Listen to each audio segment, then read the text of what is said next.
All right. Howdy, everybody, and welcome to another episode of the Okayest Trapper podcast. As always, we are brought to you by Mountain Tough Fitness. If you want to go further on your trap line, then you should check out their flexible programming that's available on the Mountain Tough app, regardless of where you're starting from. Just use the promo code OKS30, all caps, to get a free 30-day trial and kickstart your backcountry fitness journey.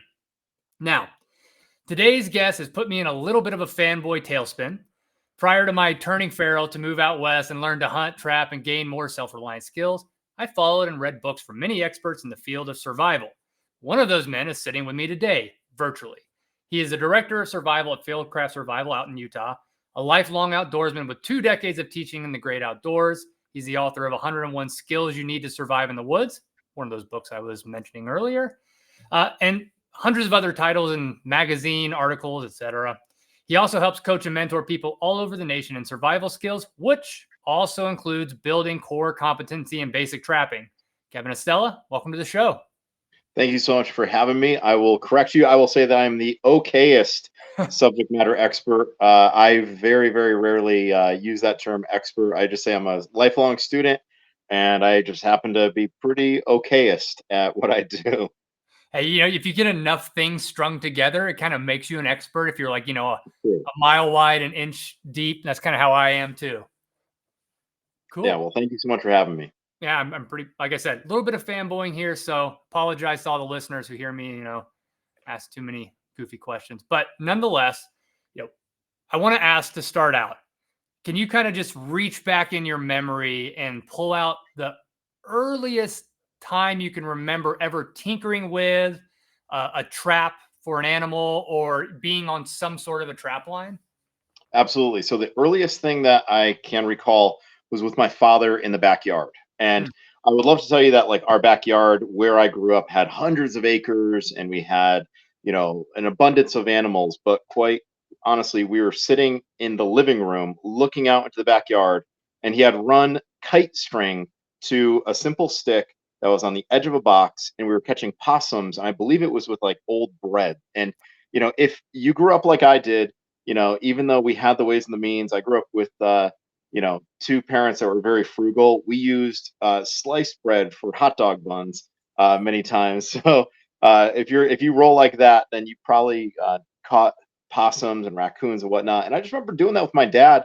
And then we would go out there and we would, release the animal, and it was just catch and release, and it was just fun with my dad, hanging out in the back window, and you know not pulling that trap too soon, right? Not pulling that line too soon, but it was just so much fun.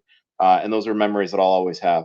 So, like the true caricature of like you see in a cartoon where you've got the box and the stick tied to a long kite string back to the house while you're waiting behind the window, ready to yank that stick out. Yeah, and from the comfort of air conditioned, living room and carpeted floor, and just looking through the big glass window in the back, and I remember looking out there a bunch of times. My dad was like, "Oh, there's nothing out there. There's nothing." And when you do get out there, or I should say, when you did turn on the light, and you're like, "Oh my gosh, there's something there." Then it was like the excitement was unbelievable as a child. Do you remember what your first animal you caught in a box? I know you were talking about catch and release. Was it a raccoon or was it some other critter? I want to say it was a possum. I Okay. want to say it was awesome. I just I remember there were a couple times that we would open up the box and those animals would take off, and then other times they would just kind of freeze in place, and the possum would open its mouth, and I just remember being deathly afraid of the jaws that thing had. I was like, but it's such a cute animal, and my mother was always like, those things are ugly. Don't get near them, But yeah, I want to say it was a possum. That's pretty cool. And is that, hearing you talk about doing that with your father kind of showing you the ropes on like just live trapping an animal, is that kind of the origin story of like your whole background and survival tactics? Was it something passed down from your father? Was it an event in your life that kind of really pushed you down the road, or kind of a little bit of everything? It was a little everything, but there's no doubt my father was a catalyst in the whole journey to learn more about the great outdoors. My dad grew up in the Philippines during World War II. I've told this story a bunch, and I idolized him as a young man. I still do to this day, which is why I still call him every single night and I check up with him. He's 85 years young, and the man is really the American dream. Came to this country in 1965 after surviving the Japanese invasion of the Philippines. Became a doctor, met my mother, had 3 kids. I'm the youngest of 3. and came to this country with $11 in his pocket, and really instilled in me not just a love for the great outdoors, but also an appreciation for traditional values. He taught me to be a gentleman. He taught me to be cultured. He took me around the world with my sister, and we traveled all over the place. So, you know, I think it was the sum total of all of those experiences with my father that led me through adolescence and into adulthood that really kind of set things in motion. And along the way, had plenty of great teachers and people who helped, but my dad was definitely the first. That's awesome. And, I could picture that happening, teaching you being culture, taking you overseas and learning where to put your fork and knife on a plate, but also making sure you have the core competencies of like, if you need to catch something, here's how you do it. Hmm. Which is pretty cool. And I don't think that's something that many Americans are, frankly, and myself included growing up, were, had the opportunity to. We didn't have a parent who was, trying to get the full spectrum. And I think that's pretty cool now that you're in a position to, almost teach all of those core competencies to so many people who are curious. Um, you know, Speaking of curiosity, when you think about survival and think about the skills you need and you think about trapping, what, most of the listeners here are trappers, folks who Hmm. have metal foothold traps, snares, targeting specific animals, whether that's to sell the fur, to consume the meat, maybe both. But what do you think the main key difference is between modern trapping, as I just described, and survival trapping? Well, I mean, this is going to be a can of worms, and I'm happy to jump into this. I always tell people in my classes, like, I can show you trap triggers and I can show you how to make them off the land. But I said, I am showing you 1% of the overall equation, because there are so many survival instructors, so many survival books that are out there that will say, well, if you can build a simple snare, if you can build a figure four deadfall, you're going to eat well. And we just know that's not the case. You need to know animal habitat. You need to know, uh, not just animal habitat, but how the animal is going to, migrate from one position to another. Like, there's so much that goes into it, where it's not just a casual understanding. You really have to be in depth. And, you can ask any of my students. I always say, if you want to learn some true survival skills, watch someone walk a trap line out in Alaska. And instead of carrying the $5,000, rifle and the $500 knife, they're carrying a $50 rifle and a $5 knife that's probably rusted because it's been jammed into God knows what over the years. And guess what? They're still surviving. They don't need all the gear because they're able to be resourceful with limited resources. So I would say that, a serious difference between the two is that with survival trapping as opposed to commercial trapping, you are going to see there are fewer rules involved. Much like when we say fishing and hunting, like, I could go right now with my rifle to a field, turn on my spotlight, and I could definitely shoot a deer. Now, is that legal? Absolutely not. Is it ethical? No way at all. But in an emergency, if I ever had to get food on the table, I would not hesitate one bit to do something that in any other scenario other than an emergency would be highly, highly illegal. Um, for survival trapping, you're not going to have great materials to work with.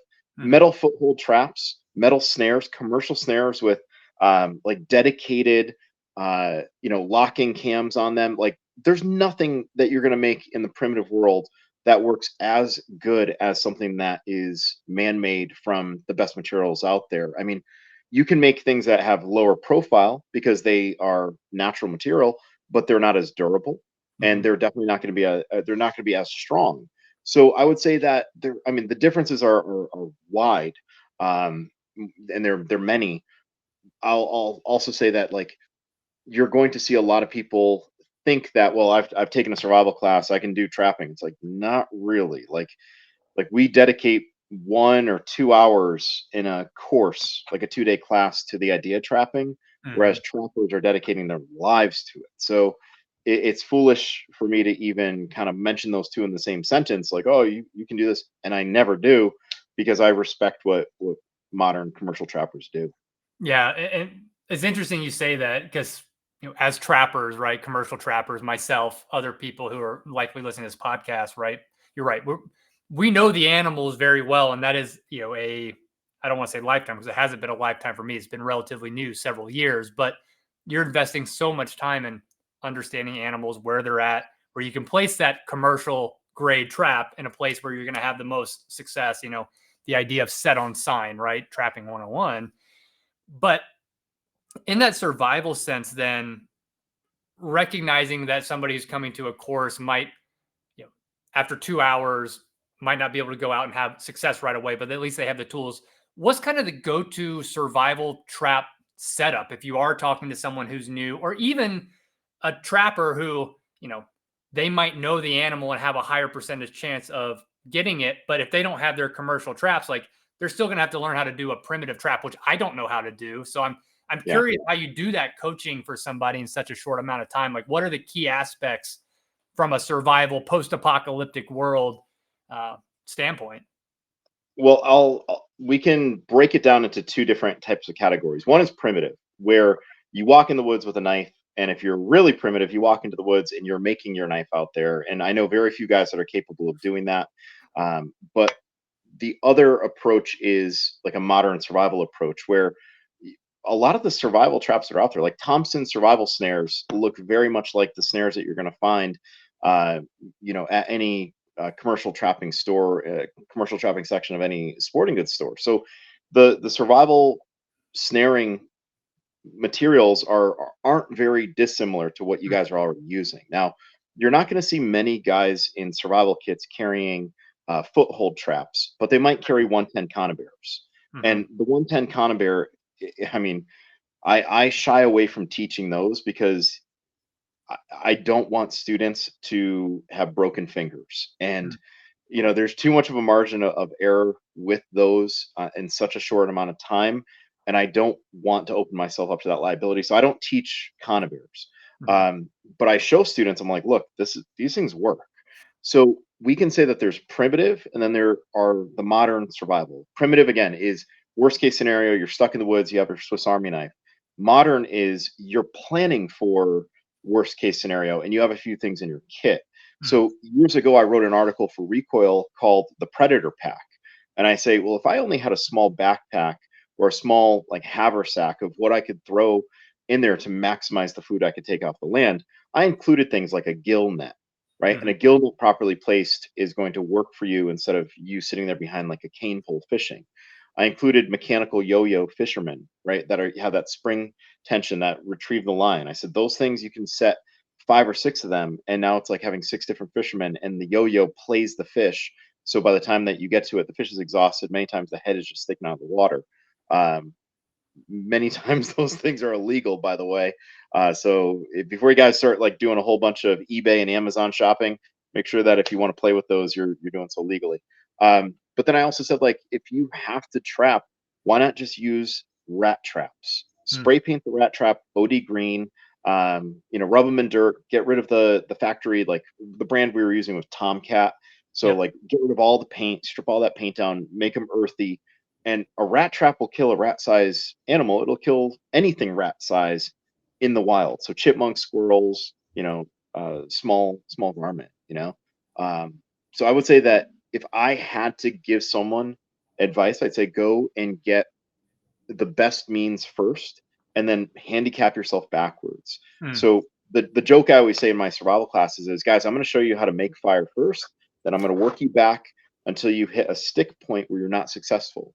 And the reason being is, if I were teaching a firearms class, a defensive pistol class, you're going to start off with a Glock, and we're not starting off with flintlock pistols, right? So I want you to have the most modern, most effective means that you can have, and then we can always go back, but let's not start from failure first, because that will discourage you. And if I only have an hour or 2 hours, then I don't know where the lesson will get interrupted, and I always want you to leave on a positive teaching note. Well, that's also great teaching 101 too, thinking about just where things might get cut off too. You know, Thinking about those, that kind of bifurcation, right? You have primitive and you have kind of like modern where you're preparing. Let's take one from each. Like, what would be your go-to trap setup if you were in the primitive space, like where you had maybe just your Swiss Army knife, and you needed to get food in your belly versus kind of you had some preparation, what trap would you pick and how would you go about it? I got a funny feeling the audience already knows what I'm going to say. I'm going to say environmentally dependent, right? If I'm living somewhere, or if I'm positioned somewhere where there are a lot of rocks, I'm going to make deadfalls, Mhm. because that is going to be the most effective way I can make deadfalls. Whether they are, baited deadfalls or they're unbaited, it's going to make the most sense in that type of environment.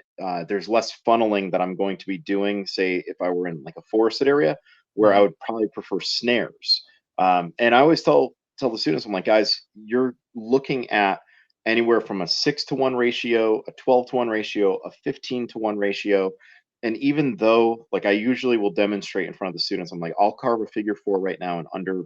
I mean, when I did this up the old survival school, I could do it in about 4 minutes. I don't know where I am right now, probably around 4 or 5 too. But like, I don't want to spend my every minute of the day making figure four deadfalls. I might make a simpler trap trigger. I might make something like an L7 trap trigger that we use commonly for another type of trap. But I don't want to. I don't want to do something that's going to burn a lot of calories, which anyone who's walked a trap line knows you are burning a bunch of calories.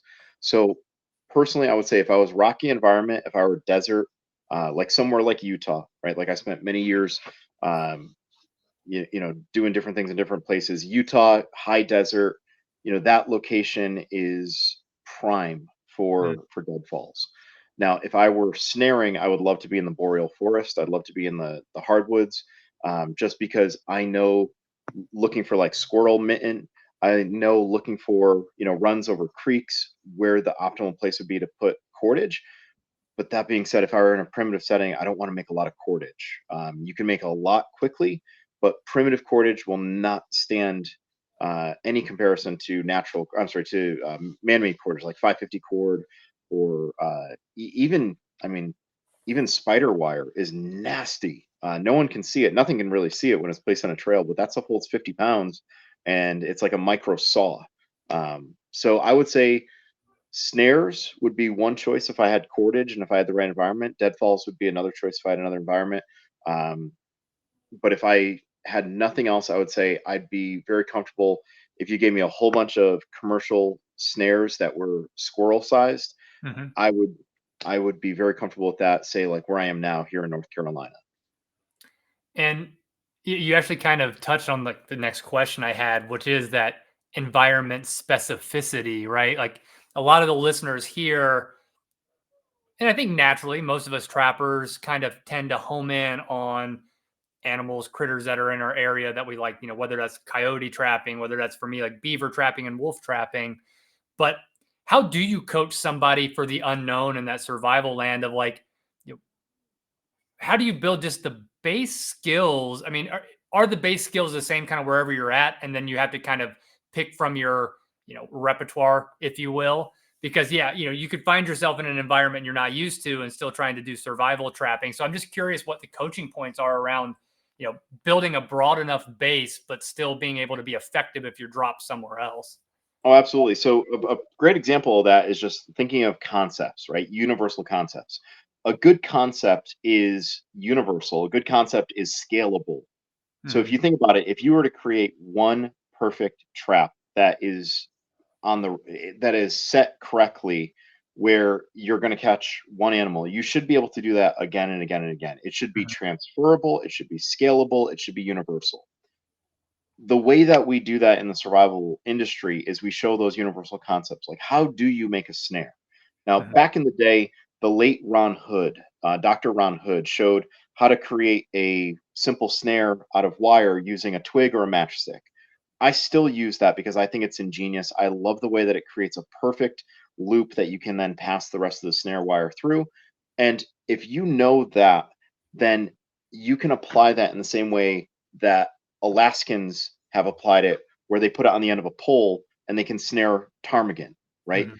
Uh, you can apply it in the same way with, again, same snare pole, like people in South America do with small crocodiles and alligators and whatnot. So that idea of using a snare on a pole is a universal. And if an animal's passive enough where it doesn't know what's happening or it doesn't realize it's happening, then you can get food pretty easily. And if you look at that idea too of the snare on a pole, well, what other animals in other ways are caught like that? Well, anytime that you watch uh, an animal, not, I don't know if it's animal resource officer, it's animal control. Animal control. They usually have a pole. Yeah, they have a catch pole with a loop on it. There's a reason why they all have that. It works for many different animals that are cornered. I mean, it's a universal. So whether you are using something that is meant to crush animals, I'm pretty sure animals universally don't like their bodies being crushed, either their head or the air from their lungs. Whether you are using something that is going to trap the animal, then you have to trap dispatch, or you're using something to catch it actively. Those are all universals.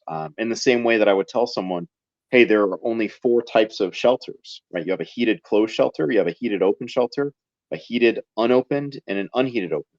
Those are Hmm. four universals. Or shelter IOU. You have in any shelter inside, over, and under considerations. If you remember those simple concepts, you can apply that base knowledge anywhere in the world. That makes a lot of sense. And for all the trappers listening, every single trapper here, I guarantee you, has a catch pole for those, unintended catches, whether like been on the other side of a stick of a mountain lion getting them out of a trap. And, you know, they come in handy. So I get that concept idea and I really like that. Um, you know, I'm not sure if it correlates, and I don't know if you know this, but the trapping community writ large, similar to hunting right now, I think we have a bit of a marketing issue, right? Mhm. Oftentimes, like it's under the gun. Oregon, or not Oregon, Washington, I talked to Jason Phelps and he was talking about them losing their body gripping trap rights several years ago. New Mexico just lost all public land trapping rights. And we're under the gun, and it's always the issues of social media, whether you're doing like essentially the same thing as a grip and grin, but with trapping, you know, do you face similar things in the survival space? And then if you do you have any advice for like the trapping community on how to maybe better market ourselves to show off why we're doing this? Probably the same reason you're into survival is like it's a tie and harkening back to the past. It's also an ability to, be self-reliant, but it comes across weird sometimes, turns out. That is a great question. I'm glad you brought that up because I find that many times the hunting industry, the survival industry, I'm sure it's the same in the trapping industry, we cannibalize our own numbers. Mhm. We, instead of banding together to go after the common threat to our existence, which for me, as someone who advocates people to get outside and go in the woods and become self reliant, my greatest foe are the people that say, well, why don't you just call the cops? Why don't you just call 911? Mhm. Someone else will take care of you. And I always say, well, if not you, then who? The problem with trapping and hunting communities and fishing communities is we cannibalize our ranks.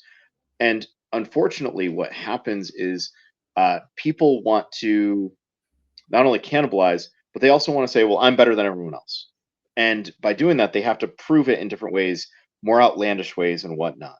I recently taught a kill class in a survival course that I was a guest instructor on, where we dispatched chickens, we dispatched rabbits. Now, I made it very clear to every single student. I said, because I even saw a student who was taking a photo of me, and Mhm. he was one of the assistants on the course. And I said, put that phone away right now. And it was uncharacteristic of me to just be very linear and forward. I was like, if any of this gets out, this can jeopardize what we do. Mhm. There is certain information that's privileged among our ranks, whether you're a hunter, a fisherman, or whatever. We know that what we do is we capture animals, we shoot animals, we catch fish, whatever. And there's an aspect of cleaning the fish and whatnot. I think as long as we are respectful with the way that we do it, and not just respectful to the animal, respectful to ourselves, the way that we promote ourselves, but also the community in general. I think more people are going to be into joining. Now, there are some people that are like, "Screw it, I'm going to show off deadheads. I don't care." Yeah. I get that. That's on you. My goal as an educator is to get more people into these activities. and I'm very selective with what I put out there. Hmm. I'm also understanding of why these people are putting out what they put out, and I'm aware that at any time someone could say, well, how could you be in that same community? That person does something I don't agree with. What do you think about that?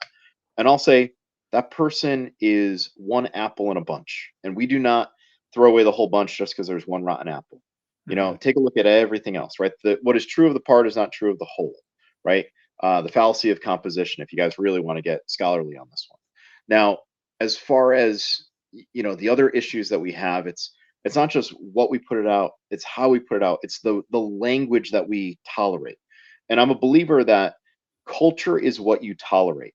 And if someone says, you're a trapper, you're a killer, you can say, no, no, no, no. I'm a trapper, I'm a provider, right? You're a survivor, you're paranoid. No, I'm a survivor or survivalist or survival instructor, and I am making you better. I Hmm. like don't let people paint you into a corner, because when they do that, then they're going to do it again. They're going to do it again. If anything, be ready to politely disagree. And you might get called names in the process, but no one will ever be able to say, if there are witnesses, well, that person was rude, that person was ignorant. They could say, damn, that person was educated. They were Hmm. educated and they crushed that person who claimed that they were this terrible human being.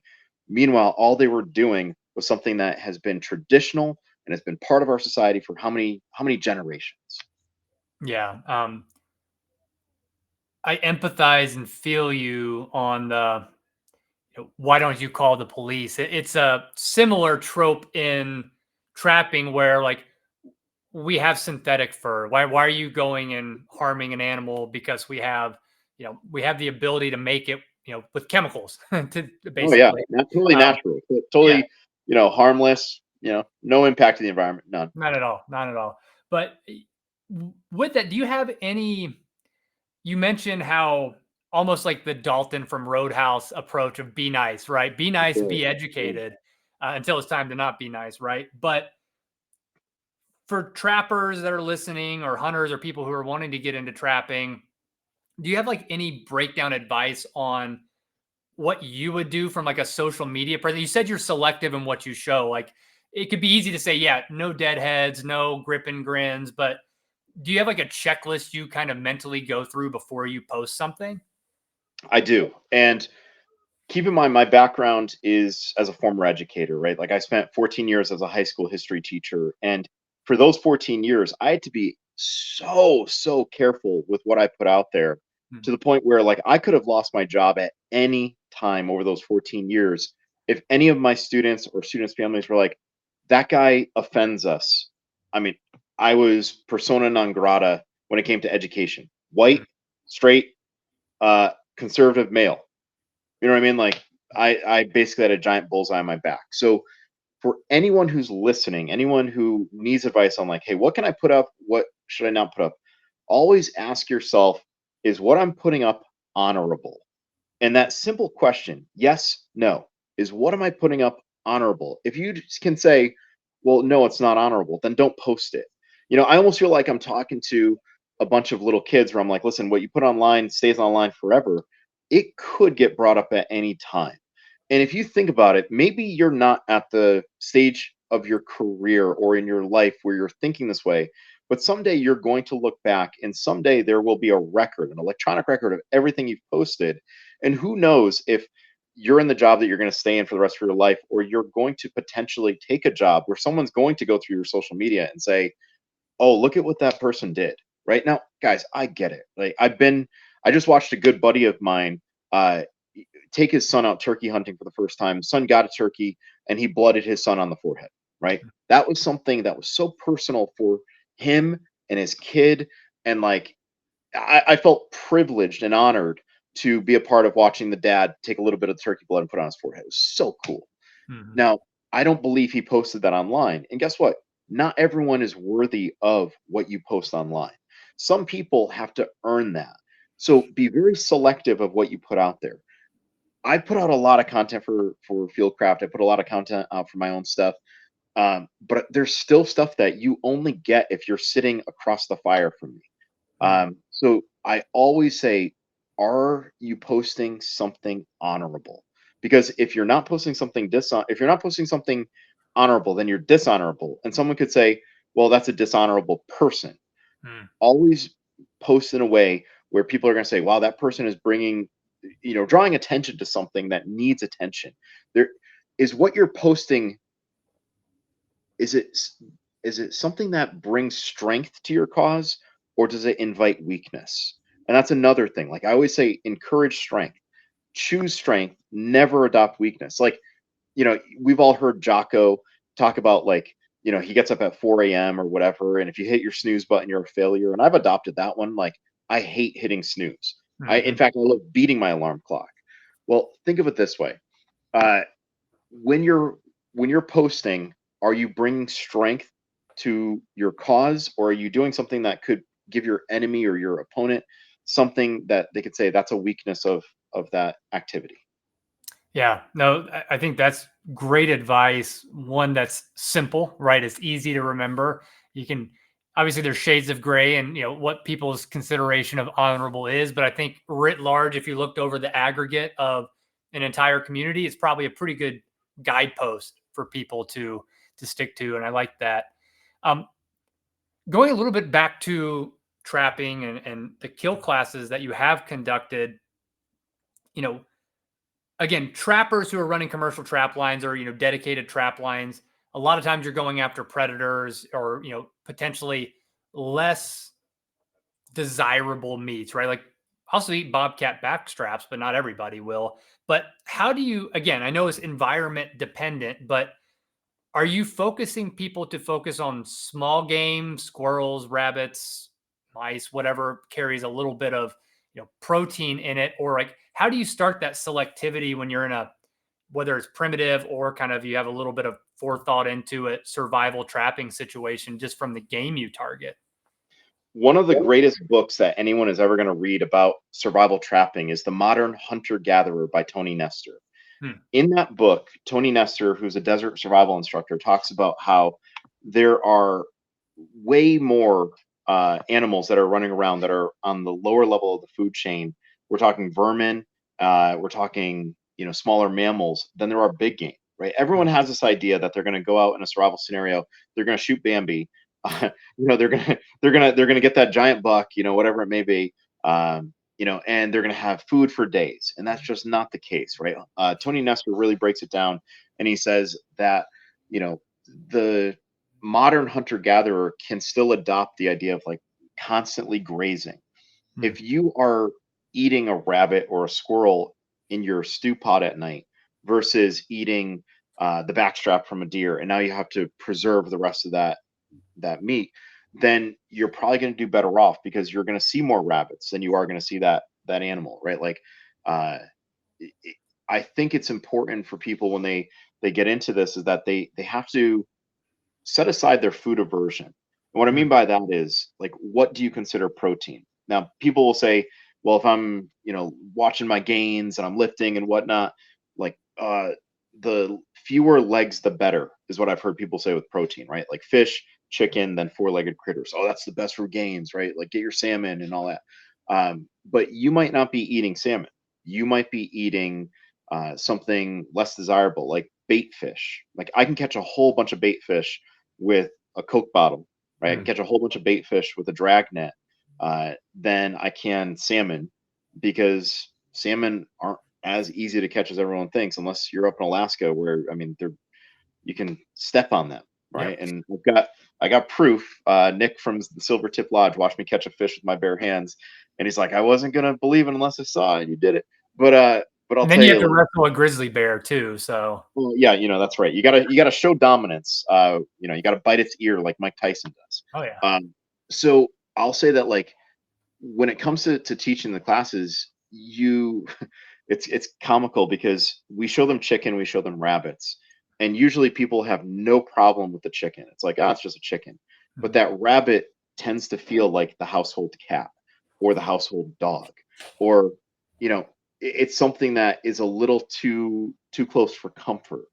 But if anything, the kill class isn't so much just about the experience of dispatching an animal, butchering an animal, right? Because there's incredible knowledge there. The kill class is about developing that mindset of it's okay to do this. It's Mhm. okay because you're going to respect the animal along the process. It's okay to do this because we've evolved to a level where we're not on the same playing field as a rabbit or a chicken. If anything, those animals relied on us, and now they're going to rely on us to be dispatched properly. So Mhm. I know I kind of went off on a tangent on that one, but whenever we teach a class like a kill class or we teach a trapping class, we say it's not like getting protein from the supermarket. It's going to be protein that might not be desirable. And then on top of it, the first time someone puts their hand in a chicken that's just been killed, they're like, "Oh my god, this chicken's already warm." I'm like, "No, no, no. It was just living. It's going to cool off and then you're going to cook it, right? Or it's Mhm. going to hit room temperature and then you're going to like and that throws people. So it's not just what you're eating, it's also what that whole process is going to do to you, which I think is it's such a valuable lesson. And unfortunately, I would say today, and I don't have any data to support this, but anyone listening could probably do an informal survey with their friends. Pick 10 friends that aren't in the trapping world, obviously. 10 friends, be like, "Hey, have you ever killed a chicken?" And I will probably say more than half have not. Um, I'd I don't argue know. probably more. Yeah, I was gonna say probably like 9 have never. And it's interesting because my background reflects that, right? Like I did not grow up hunting and trapping. I didn't get, I was fully adult onset. It wasn't until my late 20s where I ever had, you know, taken an animal for sustenance. And, I came from the jujitsu world. Greg Lappin and I know each other. That's how we connected. And it was about getting good food. And I went deer hunting, shot a deer, thought I could take it to the processor in Tennessee, but we didn't realize it was a Sunday.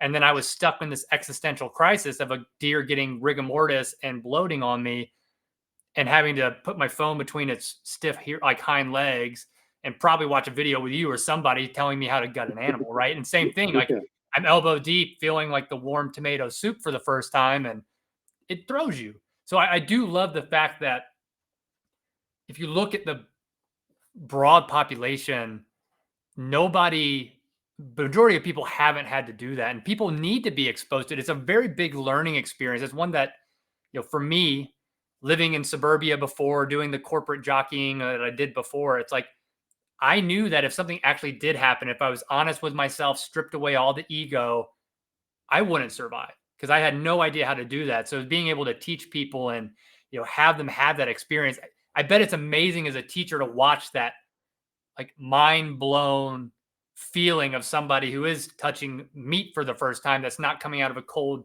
refrigerator at the grocery store. Like, do you have any good examples of, an individual who just had like a complete come to Jesus moment then? Yeah, and I'll kind of give away like the teacher's playbook of what I'm paying attention to. So whenever I'm talking people through the process, right? I spend a good 5 minutes just talking in a way like slowing the way that I speak. So I'll say, "How many of you have ever taken a life?" And I'll do these long pauses and I'll look at everyone in the eyes. And I can tell right away just by looking at everyone in the eyes if they divert their eyes and they're avoiding eye contact. I know that person. I don't care if they raise their hand like, "Oh, I've done it." It's like that person has not done it. I Mhm. also look for like fidgeting, right? Like, so if someone is like shaking their leg, and that happens in almost every single class, someone's fidgeting like, "I can't believe I have to do this." And I always tell people, I'm like, "You don't have to do it." But Mhm. then there's always that peer pressure element of people who are going to do it because they feel like they have to. And it's like, look, you don't have to. Once someone does dispatch an animal, I'll watch their hands, and many times their hands are just shaking, and they can't control it. Like it's just that adrenaline that's rushing through their body. Um, I it's kind of interesting. It's timely. I'm here at my friend's house. I'm here in Topsail Island in North Carolina, and I was just talking about your book, um, and I've got it right over here in this other room. So full disclosure, I haven't finished it yet. I've been pretty busy, but I do have it over here, and I'm going to show it to him when I step upstairs. But my buddy, who I'm going to let borrow the book, uh, the first deer that I shot in North Carolina, actually the first two deer that I shot this past year in North Carolina, we dragged them up to the field and we're going to start processing them. and I break out my knives, and I'm like, I'm about to make the incision to gut him, and his buddy that was there was like, "You're not gonna gut that thing, are you?" I'm like, "Of course I am." He goes, "No, we don't gut them down here," and I'm like, "Hold on." Like, I'm used to, like, up in New England, you not only gut the animal, you take the heart, you take all the rib meat, like you're picking that animal clean because it just goes into your grind pile. Yep. I was like, "You guys don't go for the tenderloin?" They're like, "No, you gotta go to the guts." I'm like, "No, no, no, hold on." So we had it hanging up from the rear legs, and, it was funny because to show them that you didn't have to open the guts, I cut, like, the angular crease, the gut the stomach cavity, like, pulled back, and it was almost as if, like, the stomach was on, like a motor, and I just stood back and I watched it reveal because as that weight just pulled more of the connective tissue, these beautiful tenderloins appeared, and my buddy was like, "Whoa, it's that easy?" I'm like, "Yeah," and then I gave him the tenderloins. I'm like, "And you're gonna have that tomorrow morning." Mm. So I sent him home with those. The next morning, he sends me a picture of them in the frying pan, and, like, he cooked them properly, and he said, "I will never admit that I've ever left these behind, and I will never leave them behind in the future." So, uh, I find whether it's a kill class or you're going out with your friends and you're hunting and you get a chance to show, like, well, here's how I access certain cuts of meat, or you're showing, like, hey, like, perfect example. I was teaching a 2-day survival class in Whiteford, Maryland, back in February at the Home of Gospin Knives, and I brought some of that deer that I shot to the students. I had 14 students up there, and I slice it up, and they're like, "What are you gonna cook it in?" And I took a sliver of it and I put it right over the hot coals. Hmm. And they're like, "You're joking." I'm like, "What?" And of course, someone's like, "Isn't that dirty?" I'm like, "There's nothing in that fire that could survive 2,200 degrees. It's clean." And I'm Hmm. like, "In fact, try this." And they're like, "What'd you season that with?" I said, "Hardwood, right on the fire." I said, "Culturally, people do that all around the world. Try it." What was the best part about that, and this is what I encourage everyone to do, is share your catch with other people who have never had it. Hmm. Because three of those people asked Scott Gossman, who is one of the greatest deer hunters I know, a great friend of mine. Three of them asked him, "How do we become deer hunters in Maryland? Because we want more of that meat." So just like you, when you were like, I have to get good meat, I'm going to become a hunter. By having that one experience, by sharing meat, I now created possibly three new hunters. And if everyone listening were to do that, and imagine those three to do it, and then they tell three more, like, it's an unbelievable, uh, astronomical rate at which this community is going to grow. Yeah. I mean, and for trappers listening, and most of the trappers that are listening are also hunters, you know, for people coming in like I did later in life, it's hard to find a mentor. It's hard. I mean, without going to a course, so if you know people who are trap curious, hunt curious, survival curious, reach out, bring them along. And like you said, sharing your harvest and in that harvest sharing, I've got one more real question. Then I got a little Yeah. bevy of three to just knock out real quick at the end of the podcast. But utilization of an animal, right? We Mm. talk a lot about that, but when you think about small game, like I think about a beaver. Like I love beaver. Everyone who listens to this knows like we eat it. There's the castor glands, which can be used for medicinal purposes. You've got the baculum that you could, if you go to prison, you could turn it into a shiv, maybe a knife handle, who knows? But Yeah. there's stuff you can use, and the fur, of course. So like when you think about coaching someone like on small game with rabbits in a survival situation, are you usually saying like, and again, survival. Are you trying to like get the protein and move on? Do you like strip the fur and put it in your bivy sack and hope to use it later and tan it? Like, what do you think about utilization in a survival aspect, or does it kind of get put on the shelf? Oh, no, no, no. So it's absolutely there. Within the survival community, we say that the primitive community is stones and bones, right? Mhm. Like you're training with stones and bones, and there are so many parts of that animal that are incredibly useful. Mhm. All of those bones on that animal, they can become fish hooks, gouge fish hooks. Mhm. They can become sewing awls or sewing needles. As you mentioned, that fur can be used for any number of things, from pouches, right? Containers. Simple pouches and bags are not easy to come by. And if you're not one to want to learn how to weave, like basket weaving, then you better learn how to make either bark containers or use animal fur for Mhm. containers. And depending on how you dress that animal out, I mean, you can, I mean, there are people out there. I mean, we think about it like certain furs have been used for socks, right? For the longest time. Furs can be used for gloves. I mean, the list goes on and on and on.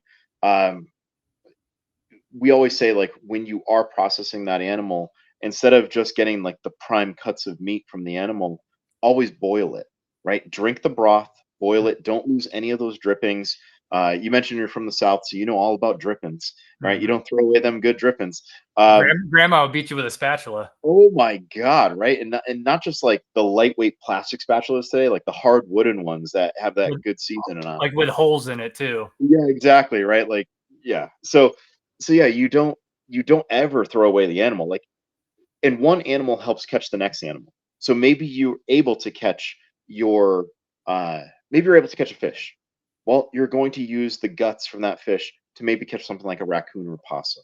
And then Mhm. maybe you're able to just keep using the entrails from those animals to continue catching. You can use entrails back in the water to catch crayfish. Like, you never ever want to get into the mindset of I can throw this away, right? And my good friend Jason Smith from Hobo Forge, he's my next door neighbor basically. He's in the same town that I live in. He is probably the master of repurposing everything. Like, I've never seen someone say, "Well, I can reuse this. I can like everything." Just like anyone who grew up on a farm will tell you, you don't throw things away. You just put it in a pile. You'll use it eventually. So the same is true of any animal you catch. You never waste a single thing. And perhaps the coolest way to learn about utilizing these animals is look at examples of ways that animals are used in different cultures around the world. Guys, even think of it this way, right? Like when we bleed an animal for whatever reason, certain cultures drink blood, eat blood, blood sausage. Mhm. Again, get away from your food aversions and try things differently. Like, uh, what would you say is a cut of meat that you would eat and a cut of meat that you wouldn't eat? I bet there's a culture around the world that would eat what you're not willing to eat. And I know this because in South Africa, when I went on a safari there, the local skinners and the local processors took home the gut piles and they turned it into a stew, and they Mhm. were the heroes of the village. So just never ever throw anything away. Always develop what Native Americans used to call as the seeing eye, right? Look for something not just as what it is, but what it could potentially be, and kind of learn how to develop that resourcefulness, because that will set you apart from the person that's just wantonly wasteful.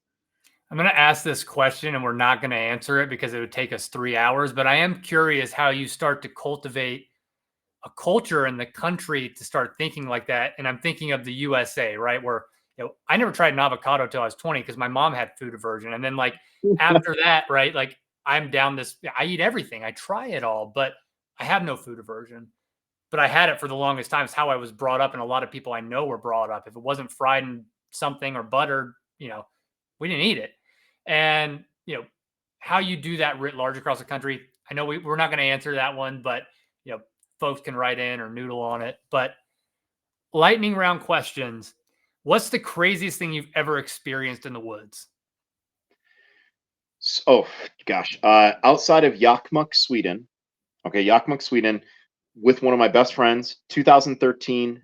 Sweden has what's called right to access. You're allowed to camp anywhere you want in the country as long as you leave it the way you found it. Right. One of the benefits of socialism, if there is ever a benefit, is Yep. you can use the land. Well, Big John, who's a former NYPD detective, second grade, huge individual, and I we're traveling through Sweden. We're like, hey, we got to find a campsite. We're up in the Arctic Circle. We drive to the top of this hill and we just start seeing bones everywhere. We're like, this just doesn't feel right. Like, John got this feeling. I got this feeling. We didn't say a word to one another. We just looked at each other. Once we got to the top, we're like, no. And we both got in the car and we hauled ass out of there. That night, we're camping. I still have a photo of the sunset from that night. It was one of the most beautiful sunsets I've ever experienced in the woods.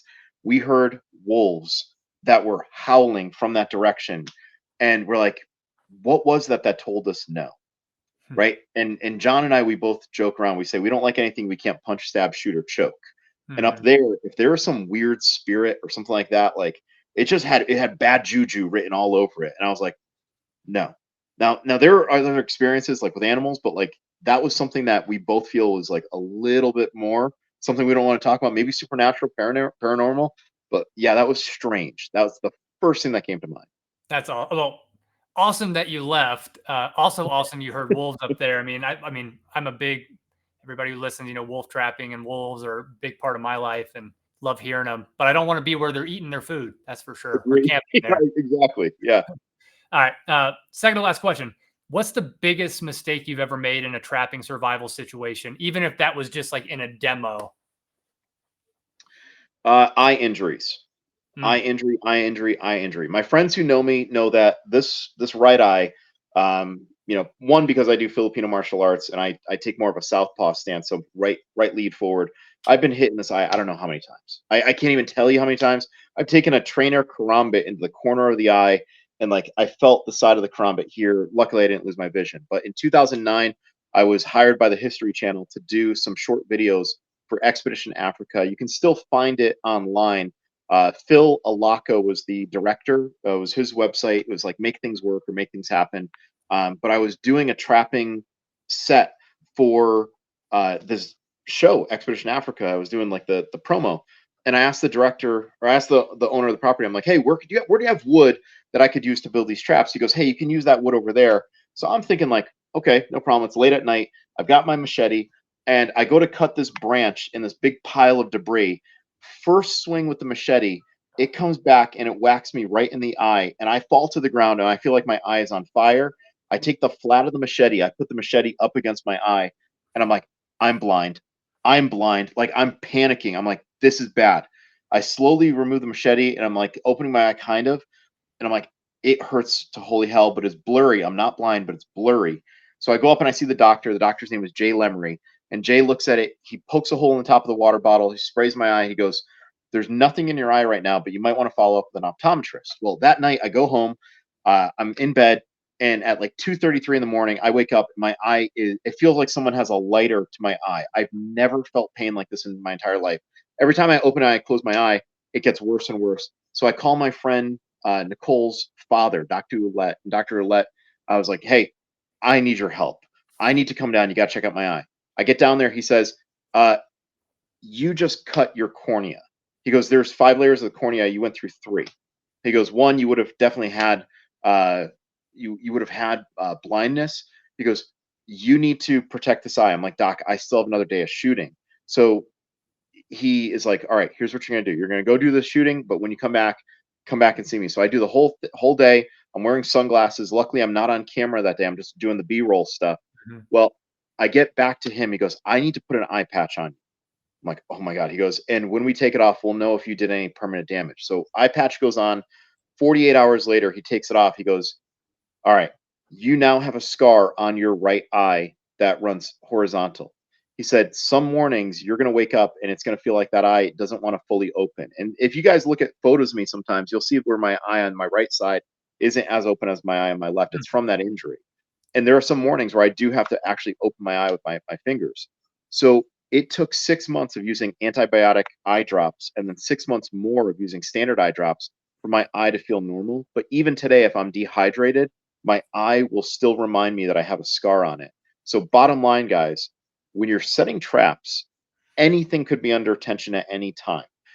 Be mindful that if that trap triggers, where are the components going to go? And I extend that to when you're setting the trap, when you're cutting materials, protect your eyes.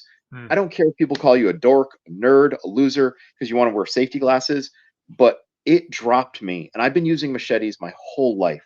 One cut of that machete on green wood that wasn't dead wood, dried seasoned wood, put me out of commission. So it could happen to me. It could happen to you guys. That was a long-winded answer, but I That's had a to get great my one. career out.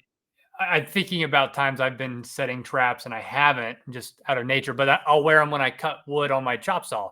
So yeah, Yeah. and whether it's sunglasses or glasses, I might kind of take that advice a little bit more because I do like my eyes. I like being able to see. All right. Last question. I always end with a hypothetical. So put yourself in the mental space that the sirens have gone off and some country, you can pick whichever one you want, nefarious actor just carpet bombed the middle of the country from Detroit to New Orleans with nuclear weapons. Just straight line. Boom. We're now divided east-west.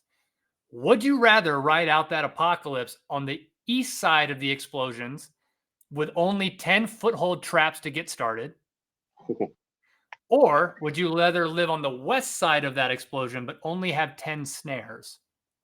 Oh gosh, give me East Coast all day, guys. I moved from Connecticut to Utah. I'm back in North Carolina. I love the East Coast. Listen, I'm half Asian. I won't say I'm a redneck, but I will say I'm kind of a yellow neck because I am half Asian.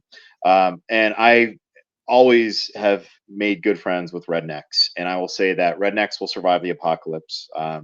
If ever something needs to be done, something needs to be killed, something needs to be, found or built, make sure you have a good circle of rednecks. And in North Carolina, I've got some good redneck buddies. So I guarantee I might show up with only 10-foot-hold snares, but they're gonna be like, "Don't worry, we've already got Gator on the fire. Yeah. Don't worry, we've already like." So give me the Southern boys any day. Good Southern families. What was that girl's name? Who's the catfish hunter? Hannah Hannah Barron. Barrett. Yeah. Yeah, she's not out on the west side of that. Like she'll be catching catfish for everyone. And granted, like I'll probably miss out on like my buddy like Aaron Snyder. Aaron's a good dude, probably the best bow hunter in the world. Like I'm sure he's gonna be fine feeding the whole Kafaru crew. But like we got people out here that'll catch fish with their damn hands. We got a bunch of rednecks that'll catch gators. So yeah, give me the East Coast any day. Yeah, I'm split on that one now that I'm in rural Idaho, but I'm from South Yeah. Carolina and I got buddies in Sylvan, North Carolina who, like I said, they'll be fine. Cool. Yeah, and I'll Well, actually be out in Idaho, most likely in June. I was asked to go out there by Jim Huntsman of the Western Huntsman, and he asked me if I want to go bear hunting. I'm like, yeah. So I'm taking paid time off. I said, I'm doing this one for me. If my company wants media stuff from there, well, they'll have to request it. But I'm doing this one first and foremost for me. So I'll probably be out in Idaho the second week of June, and I'm looking forward to it. You're in a very gorgeous part of the country. yeah. So hopefully, after all that nuclear fallout from that carpet bombing goes away, I'll be able to like fly over or drive over or whatever, and hang out in Idaho with those people. Because don't get me wrong, the rednecks are fine, but Idahoans are okay with me too. Well, we're kind of northern rednecks. Awesome. Yeah, and Jim's a great guy. He's a friend of mine. So yeah, we'll connect after this. But want to wrap it up. Want to thank you for the time. I know you're a busy person. You got a lot of stuff going on. So thank you for coming on, talking all things trapping, primitive trapping. I learned a lot. I know listeners probably have too. What do you have going on? I know you have a ton going on. Is there somewhere that people can find out more about those courses that you're teaching, about your books? Where can people find more about Kevin? Yeah, sure thing. So first and foremost, go to fieldcraftsurvival.com. That's our website. You'll find the blog that I write. I write probably close to 25 or 30 blogs every year. Actually, no, more than that. It's usually one a week. But I share that space with a handful of people. You'll find my blogs there. You can find the Fieldcraft Survival podcast on Spotify, on Apple. You can find the podcasts that I do, and I do a lot of those every year too, over 50 of them every single year. You guys can find my book on Amazon, 101 Skills You Need to Survive in the Woods. You guys can find me on Twitter, right at Estela Wild Ed. I'm all over. Just type in my last name, Estela, and type in the word author or writer. You'll find a bunch of stuff.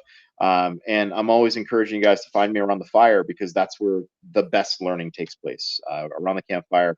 And on that website and at those sources, you'll see courses that are coming up. So please join me. I'm always happy to teach new people. Awesome. Well, great advice. A lot of cool things to learn. Thank you so much for joining us. And for everybody listening, we'll catch you on the next episode of the Okayest Trapper.